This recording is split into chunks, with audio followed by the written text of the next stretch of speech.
Okay. So welcome to the second part, and in this video we will discuss about the chemical equation. Now what is the chemical equation? The reaction, the symbolic representation of a particular chemical reaction is called the chemical equation.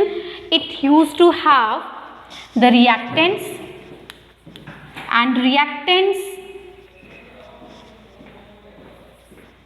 combine to form products.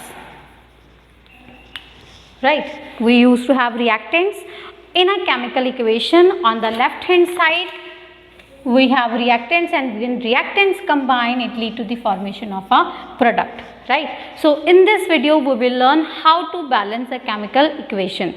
Now first thing you should know is that why we need to balance a chemical equation. Now we know that in chemistry we used to follow law of conservation of mass.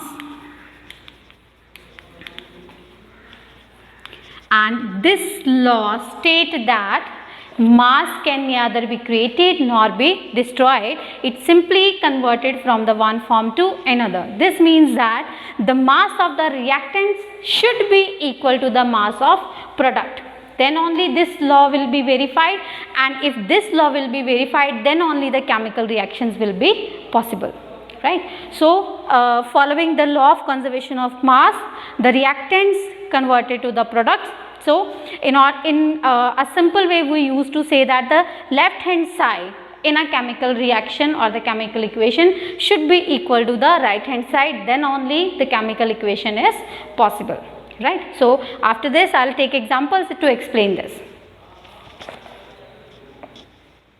So here I am taking an example. So here magnesium is reacting with sulfuric acid, right? So before doing the chemical reaction you should be very clear in your mind that which atom will replace which particular atom. Okay? So magnesium, now we know that the magnesium will lose electron, means it's electropositive, so it will replace a electropositive element only, right? So if here magnesium will replace hydrogen. Okay? So instead of writing magnesium, what we will write here is it lead to the displacement reaction, and it will be magnesium sulfate, right? And hydrogen gas is released. So hydrogen gas is, so here magnesium will replace hydrogen, lead to the formation of magnesium sulfate, as well as hydrogen is released here. Okay, so now we know that here the number of atom of magnesium are 1, right? So now go to the product side, the number of magnesium atom are 1 only, so this is balanced, right? So now we will go to the hydrogen. It is having 2 atoms, so here also hydrogen is having 2 atoms, this is also balanced. Then we will see the sulfate ions, SO4, it's a SO4, so means number of atoms in the reactants are equal to the number of atoms in products. So in this case we used to say that this is a balanced. So this chemical equation is balanced. Okay, so here is another example in which hydrogen sulfide combined with sulfur dioxide and lead to the formation of sulfur plus water. So how this reaction is taking place, and after looking at this, what are you feeling, that is it balanced or not? Okay, so we will check first. Here the number of hydrogen atom are 2, and if I will go there in the product I am having number of hydrogen atom 2. Okay, so what I am doing is I am simply drawing a line. So here hydrogen R is equal to 2. I will simply write the digits only, I won't write the atoms and all. So here also number of hydrogen atom are 2, right? So sulfur atom are, how many are there? So one in this compound and another one is in this compound. So in total I am having the 2 atoms of sulfur here, but when I am going to the product side the number of sulfur atoms are 1, right? So then I will go to the oxygen. So number of oxygen atoms here are the 2, but here the number of oxygen atom are 1. So now just looking at this, tell me that this reaction is balanced or not. No, this reaction is not balanced because number of sulfur atoms are not same and number of oxygen atoms are also not same. So this means that this reaction is not following the law of conservation of mass and we need to balance it, right? So now step by step we will balance these, right? So I am erasing these.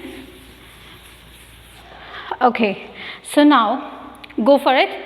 Number of hydrogen atom are same, so we won't look for the number of hydrogen atom, but here the number of sulfur atoms first.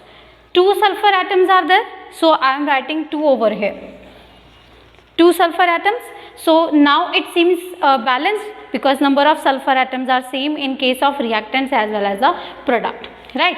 But if I am writing, I am going to check about the oxygen. Here the number of oxygen atoms are 2, but here the number of oxygen atom are 1. So means still it is not balanced and I cannot write 2 over here, right? So in order to have the 2 number of oxygen atoms, I'll simply put 2 over here. So now I'm having hydrogen atoms are 4 and oxygen atoms are 2. Right. So here also what I will do is I will write 2. 2 2s are 4. So number of hydrogen atom are 4. Again number of hydrogen atom are equal in the reactants and products and number of oxygen atoms are also equal in reactants and products. Now count, I am having the number of sulfur atom 3 here, 2 here in this hydrogen sulfide and 1 in case of sulfur dioxide, right? So here the number of sulfur atom is 1. What I will simply do is I will write 3 over here. So number of sulfur atom are 3 here and also number of sulfur atom are 3 here. So means the number of atoms in case of reactants are equal to the number of atoms in the product. So this means that this is following the law of conservation of mass and this reaction is now balanced.